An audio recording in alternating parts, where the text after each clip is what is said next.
Hey, sister, this is Dr. Karen Osborne. Listen, a really quick message before we get to the episode today. I want you to consider possibility of being part of a sisterhood of women just like you that want more connection and passion within their marriage, want a deeper connection with their children, that want more within their business and their bank account, want a healthier and lean body, and want to clearly know their purpose. See, this is what my Women Wanting More live events are all about. Being part of a sisterhood of women, 2.5 days of going deep on all of these things and coming out the other end knowing clearly what you want, why it matters, and the tools to actually put that shit into action. So if this is something that's speaking to you right now, I want you to head over to drkarenosborne.com, click on the Coach With Me button, and we will start the application process to see if you're a fit for my next live event. Enjoy the episode, sister. Love and appreciate you.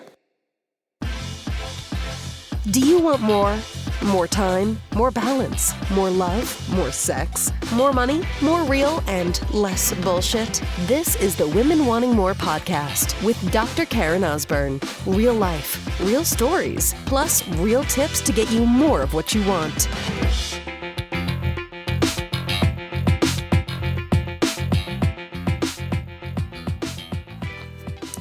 The world has become all about being positive.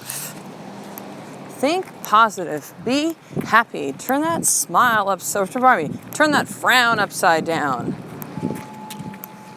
So afraid to feel.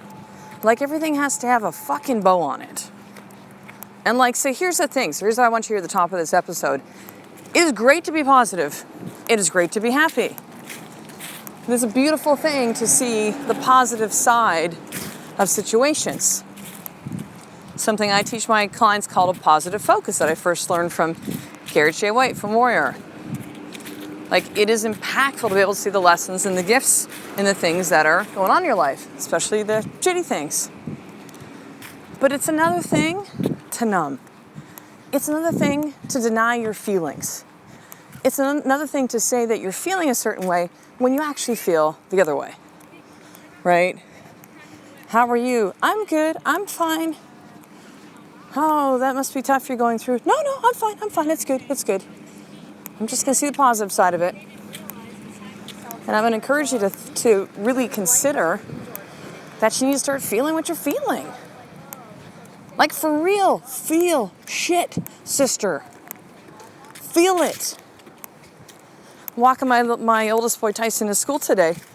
We moved here to Victoria, BC from where we used to live in Alberta. And it's been about 3 months now. So he's telling me misses one of his buddies, Tyson, back home. Oh, I really miss Tyson.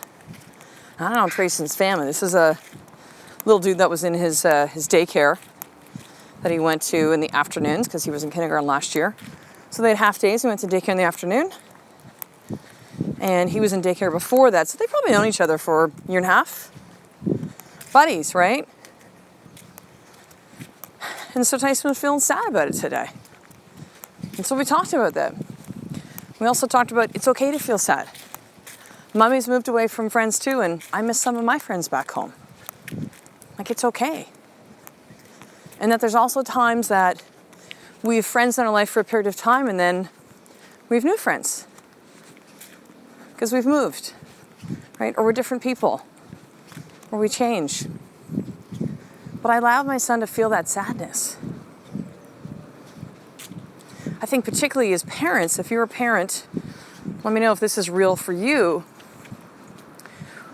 We often have this thing where we don't want our kids to, we just want to protect them, right? We don't want them to get upset. We don't want their feelings hurt.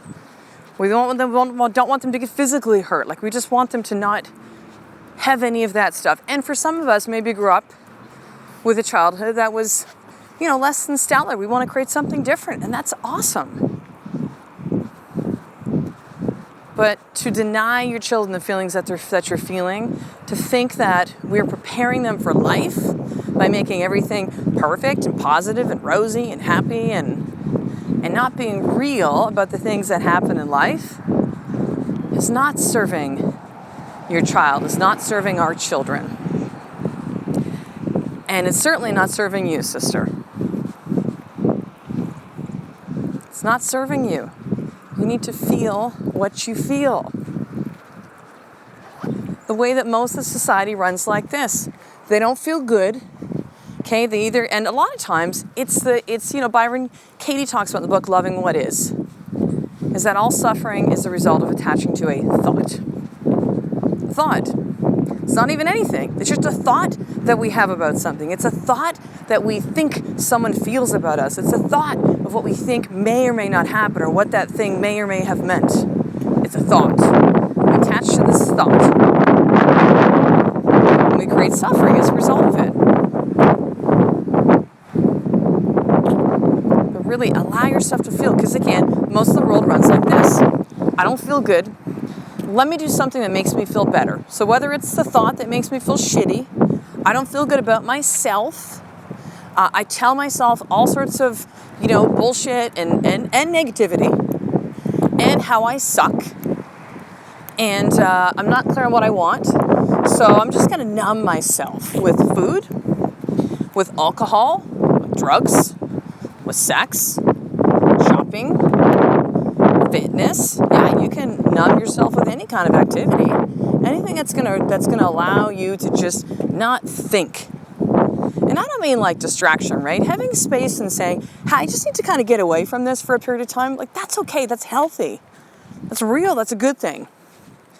But to say like, I'm doing this so that I don't feel. So I don't think about this thing. So I distract myself permanently until it pops up again. Not a good strategy, sister. I know, I've done it. We've all done it before, right? Numbing, squashing that stuff down. I often give them the analogy of this. Imagine if you know what happens if you're in a pool, you're at the beach, in the ocean, you take it like an inner tube and you push it under the water, right? You can keep it down there for a period of time if you hold it under there. But it's going to eventually pop back up, right? It's going to pop back up. It's buoyant. It wants to go above the water. When you squash and you deny and you numb your feelings, it eventually has to pop back up. And typically, it's going to pop back up in a huge blow up with your husband, where he's going like, what the hell? Where did that come from? It'll be some little thing because you've built up all of this, you've suppressed all of this shit. It's just like a ticking time bomb. It just takes one little thing. You know that game Jenga, where the blocks are stacked, right? All it takes is one little block to be pulled out that makes the whole thing come down. You have to feel that shit, sister. You have to feel it. And it's hard. Because again, most of the world doesn't run this way. They see someone who's hurt, they automatically want to fix them. They want to take away the pain. And one of the most honoring things you can do for yourself and for somebody else that's sitting in pain, that is in that place in their life, whether they've lost a loved one, they've lost a child, they are going through a divorce or some kind of separation or breakup, they're going through physical pain, they've lost their job, they just feel lost. It's just allow them to be in that space. Don't try to fix their shit. Give them a gift of space and just be there with them in it. Give them that space. Hold that space for them. Think, we have all had shit come up in our life. Tragedies for some of us, right? So I remember my husband, when he was diagnosed with Crohn's, a year later after he was diagnosed, he had to go in for emergency surgery. Literally like a week. We're like, you have a massive blockage. We need to get you in like today. And I think he had to wait 3, 4, 5 days before they able to, and then, had the surgery and took out majority of his colon, and very difficult, all the healing of that and the waiting and the recovery afterwards. Good morning. And I remember a lot of people wanted to make me feel better, right? With good intention, from a really honorable, loving place. Or wanted to give me unsolicited advice. You should really do this. Here's a dietary thing. Here's a again, from a good place.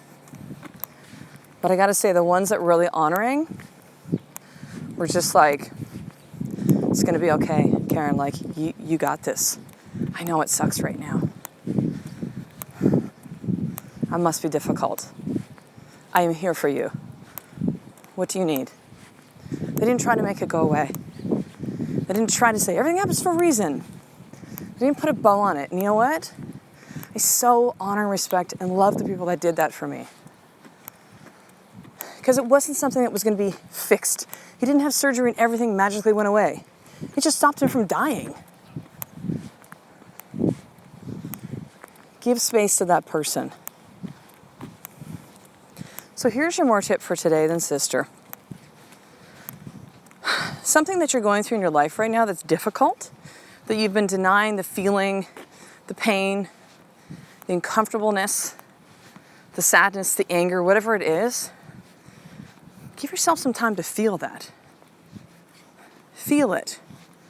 So you can express it and feel it in two ways. You can, number one, journal it. Just write.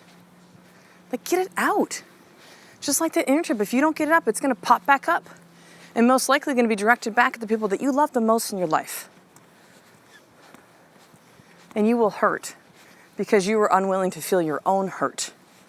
And you'll end up lashing out at them. So number one, you can journal it down.